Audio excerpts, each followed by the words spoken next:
सुप्रभात प्यारे छात्रों, मैं आशा करती हूँ कि आप सभी कुशल पूर्वक होंगे। मैं आपकी हिंदी की अध्यापिका प्रेमचंद मेमोरियल पब्लिक स्कूल से पहली कक्षा में आपका स्वागत करती हूँ। बच्चों, आज हम आपकी हिंदी भाषा की पाठ्य पुस्तक आकांक्षा का पाठ 12 पढ़ेंगे, जो पृष्ठ नंबर 37 पर है। अपनी हिंदी भाषा की पाठ्य पुस्तक निकालिए और पृष्ठ नंबर 37 पर आइए। पाठ 12, र के विभिन्न रूप। बच्चों, र वैसे तो एक व्यंजन है, परंतु इस व्यंजन की विशेषता है कि यह अन्य व्यंजनों के साथ मात्रा के रूप में भी जुड़ता है। इस पाठ में हम र के विभिन्न रूप जानेंगे कि र किन किन रूपों में अन्य व्यंजनों के साथ जुड़ता है। रेफ का प्रयोग। जब स्वर रहित र अन्य व्यंजनों के साथ जुड़ता है तब व्याकरण की भाषा में उसे रेफ कहा जाता है। क्या कहा जाता है? रेफ। बच्चों, इसको हम एक उदाहरण के माध्यम से समझेंगे। इस उदाहरण को आप बहुत ध्यान से देखेंगे। ये है र के पैर में हलंत है। जब इसमें अ जुड़ेगा तब यह पूरा हो जाएगा। ओके। किसी भी व्यंजन के पैर में जब हलंत होता है तो उसका अर्थ होता है कि वह व्यंजन आधा है। कैसा है? आधा। व्यंजनों में जब स्वर अ जुड़ता है तब वे व्यंजन पूरे हो जाते हैं। ओके। र में से जब हम अ माइनस करेंगे, अ घटा देंगे, तो ये क्या बन जाएगा? आधा र। ओके। स्वर रहित र बन जाएगा। यही स्वर रहित र जब व्यंजनों के बीच में जुड़ता है तब इसका रूप रेफ हो जाता है। क्या हो जाता है? रेफ। तो यह व्यंजनों के ऊपर लगता है, सिरों रेखा पर लगता है। र के इसी रूप को हम रेफ कहते हैं। ओके। क्या कहते हैं? रेफ। इसको एक उदाहरण के माध्यम से समझेंगे। जैसे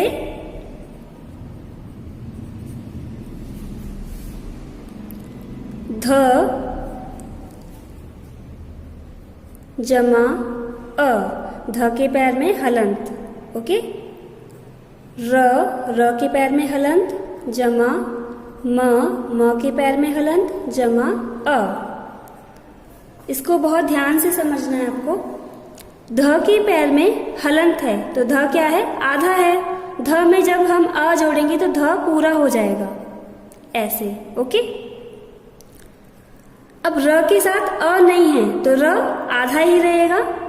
ओके। जमा म में अ जुड़ेगा तो ये म पूरा हो जाएगा। ध में अ जुड़ा तो ध पूरा हो गया, म में अ जुड़ा तो म पूरा हो गया। परंतु र के पास तो अ है ही नहीं, तो ये र आधा रहेगा और ये आधा र म के सिरों रेखा पर जुड़ जाएगा जाकर। ओके। ऐसे धर्म। अर्थात जब आधा र, स्वर रहित र दो व्यंजनों के बीच में आता है तब वह व्यंजन के सिरों रेखा पर जुड़ जाता है, इस तरह से। तो र के इसी रूप को हम क्या कहते हैं? रेफ कहते हैं। क्या कहते हैं? रेफ। ओके। अब हम रेफ से बने कुछ अक्षर और शब्द पढ़ते हैं। अक्षर और रेफ को मिलाकर पढ़िए। व जमा रेफ जमा श जमा आ बराबर वर्षा। न जमा रेफ जमा त जमा क जमा ई बराबर नर्तकी। बच्चों, हमने अभी जो उदाहरण समझा, अब उसको आप यहाँ पर समझकर देखिए कि ये व अक्षर है, व व्यंजन है, ये रेफ है। ओके। श है, श में आ जुड़ा है, तब ये क्या बना है शब्द? वर्षा। तो ये जो र था हमने अभी उदाहरण में समझा था। देखिए, इसको फिर से देखते हैं। र के पैर में जब हलंत होता है तो ये रेफ हो जाता है। क्या हो जाता है? रेफ कहलाता है। तो इसको हम इस रूप में लिखते हैं। ओके। तो इसको रेफ कहते हैं। ये रेफ का चिन्ह है। तो हमने र को ऐसे ना लिख करके यहाँ पर ऐसे लिखा है, रेफ में लिखा है। ओके। तो ये आधा र ही है, रेफ है, इसलिए इसको चिन्ह के तौर पर यहाँ पर ऐसे लिखा गया है, अन्यथा ये आधा र है। क्या है ये? आधा र। ओके। इसी प्रकार ये शब्द है न जमा रेफ जमा त। तो ये जो रेफ है, आधा र है, ये त के सिरोरेखा पर लग गया है, यहाँ पर आप देख सकते हैं। ओके, अब हम इनसे बने कुछ और शब्द पढ़ते हैं। इन शब्दों को बोल बोल कर पढ़िए। सर्प, धर्म, निर्मल, टार्च, आर्य, मार्ग, अर्पण, कार्य, पर्यटक, आशीर्वाद। आप इन शब्दों में ये रेफ देख रहे हैं, गुलाबी रंग का ये चिन्ह रेफ, ये क्या है? आधा र है। इसको हम व्याकरण की भाषा में रेफ कहते हैं। क्या कहते हैं? रेफ। ओके बच्चों, रेफ को हम एक और उदाहरण के माध्यम से समझेंगे। जैसे ह के पैर में हलन, जमा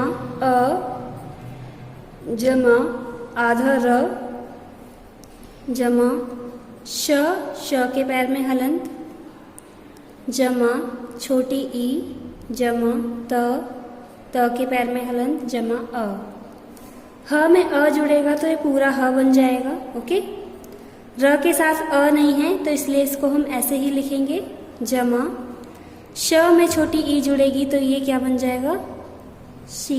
ओके, त में आ जुड़ेगा तो ये क्या बन जाएगा? त। ठीक है, ह पूरा है, श में छोटी ई जुड़ी है, त पूरा है। अब इसमें र आधा है, र क्या है? आधा। तो ये र रेफ का रूप ले लेगा और उस अक्षर के साथ जुड़ेगा जिसमें मात्रा लगी हुई है। ओके, तो हम यहाँ ह लिखेंगे, श, और ये वाला र रेफ के रूप में यहाँ पर लग जाएगा। फिर हम लिखेंगे त, तो ये शब्द बनेगा हर्षित। क्या बनेगा? हर्षित। तो आगे वाला वर्ण जो होता है यदि मात्रा युक्त होता है तो ये र रेफ के रूप में उस मात्रा युक्त अक्षर पे लगता है, जैसा कि हम यहाँ पर देख रहे हैं। ओके बच्चों, हमने इन दो उदाहरण के माध्यम से रेफ के दो रूप पढ़े हैं। जब स्वर रहित र दो अक्षरों के बीच में आता है तब रेफ का यह पहला रूप है। इस तरह से लगता है र अक्षर के सिरोरेखा पर। ओके, और दूसरे उदाहरण में हमने समझा जब अक्षर मात्रा युक्त होता है तब स्वर रहित र इस प्रकार लगता है। रेफ का यह दूसरा रूप है। ओके, पदेन का प्रयोग। बच्चों, जब र अक्षरों के पैर में लगता है तो उसे हम पदेन कहते हैं। क्या कहते हैं? पदेन। उसके ये दो चिन्ह होते हैं, एक तो ये और दूसरा ये, इस प्रकार। ओके बच्चों, र से पहले यदि स्वर रहित व्यंजन हो तो यह अपने पहले वाले वर्ण के साथ अर्थात स्वर रहित व्यंजन के साथ जोड़ा जाता है और इसके उस व्यंजन के पैर में लगने के कारण इसे व्याकरण की भाषा में पदेन कहते हैं। ओके, इसको भी हम एक उदाहरण के माध्यम से समझेंगे। व्यंजन क के पैर में हलन, तो ये कैसा व्यंजन है बच्चों? स्वर रहित व्यंजन। कैसा व्यंजन? स्वर रहित। ओके, जब इस स्वर रहित व्यंजन में स्वर सहित र जुड़ता है अर्थात पूरा र जुड़ता है, जिसके पैर में हलंत नहीं होता है, र के पैर में हलंत है, जब इसमें अ जुड़ेगा तो ये क्या बनेगा? पूरा र। ओके, जब ये वाला र इस व्यंजन के साथ जोड़ा जाएगा तो ये क्या कहलाएगा? पदेन। कैसे? यहाँ पर देखिए, क के पैर में हलंत, जमा पूरा र। ओके, या फिर हम इसको ऐसे लिख सकते हैं, र के पैर में हलंत, जमा अ। तब ये पूरा क्या बनेगा? क लिखेंगे, क आधा था, उसमें हमने र जोड़ा पूरा, तो ये क्या बना? क्र। ओके, र के इस रूप को हम पदेन कहते हैं। क्या कहते हैं? पदेन। ओके, और यह अक्षरों में दो रूपों में लगता है, एक तो इस रूप में, दूसरा इस रूप में। जैसे कि ट्रक, ट्रक में इसका यह दूसरा रूप है। अब आपको यह बात बहुत अच्छे से समझनी है, जब हम र को रेफ के रूप में लिखते हैं तब वह स्वर रहित होता है, उसके पैर में हलंत होता है, तो यह रेफ कहलाता है। क्या कहलाता है? रेफ। और जब हम इसका प्रयोग पूर्ण रूप में करते हैं अर्थात स्वर सहित करते हैं तो यह पूरा र होता है, तब ये क्या कहलाता है? पदेन।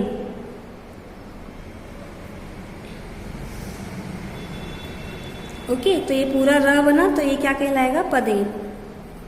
आपको ध्यान रखना है, अगर आधा र जुड़ रहा है तो वो रेफ कहलाएगा और पूरा र जुड़ रहा है तो वो पदेन कहलाएगा। ओके, अब हम पदेन से बने कुछ अक्षर और शब्द पढ़ेंगे। अक्षर और पदेन को मिलाकर पढ़िए। ब जमा पदेन जमा श बराबर ब्रश। ट जमा पदेन जमा क बराबर ट्रक। ओके, तो हमने पदेन के दो रूप देखे यहाँ पर, ये पहला है और ये दूसरा। ओके, इसका अर्थ क्या है? ये स्वर सहित र है। क्या है? स्वर सहित र। इन शब्दों को बोल बोल कर पढ़िए। क्रम, प्रेम, ग्रह, ट्रक, प्रकाश, ड्रम, क्रय, भ्रम, विक्रय, प्रभाव। अब आप यहाँ पर देख सकते हैं पदेन के दो रूप हैं। यहाँ आप प्रेम में देखिए, ये इस प्रकार लगा हुआ है, और आप यहाँ ड्रम में देखिए, ये इस प्रकार लगा है। ओके, अब हम रेफ और पदेन से बने कुछ वाक्य पढ़ेंगे। पृष्ठ नंबर 38 पर आइए। पढ़कर समझिए और लिखिए। प्रेमा पार्क में चित्र बनाने गई। वह साथ में रंग और ब्रश भी ले गई।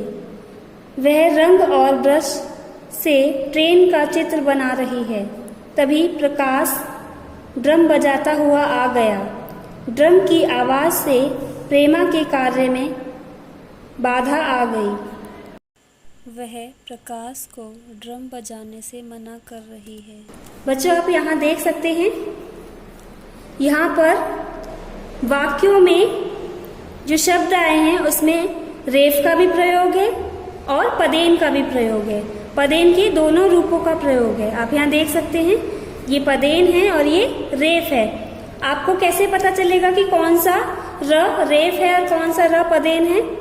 जब र स्वर रहित होता है और अक्षरों के सिरोरेखा पर लगता है, अक्षरों के ऊपर लगता है, तो वो क्या कहलाता है? रेफ कहलाता है। और जब अक्षरों के पैर में लगता है तो वो पदेन कहलाता है। और पदेन के दो रूप होते हैं, एक तो ये है और दूसरा ये। ओके बच्चों, आपका यह पाठ समाप्त हुआ। मैं आशा करती हूँ कि आप रेफ और पदेन को अच्छी तरह से समझ चुके हैं कि यह अक्षरों में किस प्रकार जोड़े जाते हैं। ओके, अब हम अभ्यास माला देखेंगे।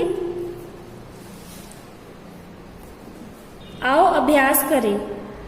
प्रश्न क, वर्णों को जोड़कर शब्द बनाइए। आपको यहाँ वर्ण दिए गए हैं, इन वर्णों को जोड़कर आपको शब्द बनाने हैं। एक उदाहरण आपको दिखाया गया है यहाँ पर। ओके, दूसरा हम यहाँ पर लिखेंगे ड जमा पदेन। ये क्या है? पदेन है। तो हम इसको ड में जोड़ेंगे तो ये क्या बन गया? ड्र। ड्र में हम आ जोड़ेंगे तो ये बन गया ड्रा। फिर मा जोड़ेंगे, फिर आ जोड़ेंगे तो ये क्या बना? ड्रामा। कौन सा शब्द बना ये? ड्रामा। ओके, प्रश्न ख, अक्षरों का क्रम बदलकर सही शब्द लिखिए। यहाँ पर आपको अक्षर दिए गए हैं अनुचित क्रम में, हमें इन्हें उचित क्रम में लिखना है। इस प्रकार आपको एक उदाहरण दिया गया है। दूसरा शब्द हम पूरा करेंगे ऐसे, न, ओके, त, रेफ और क, नर्तक। ओके, प्रश्न ग, चित्रों की सहायता से वाक्य पूरे कीजिए। आपको यहाँ चित्र दिए गए हैं, उनकी सहायता से हमें ये वाक्य पूरे करने हैं। रोहित रिक्त स्थान से रंग भरता है। तो आपको यहाँ कौन सा चित्र दिया गया है? ब्रश का। तो हम यहाँ लिखेंगे ब्रश।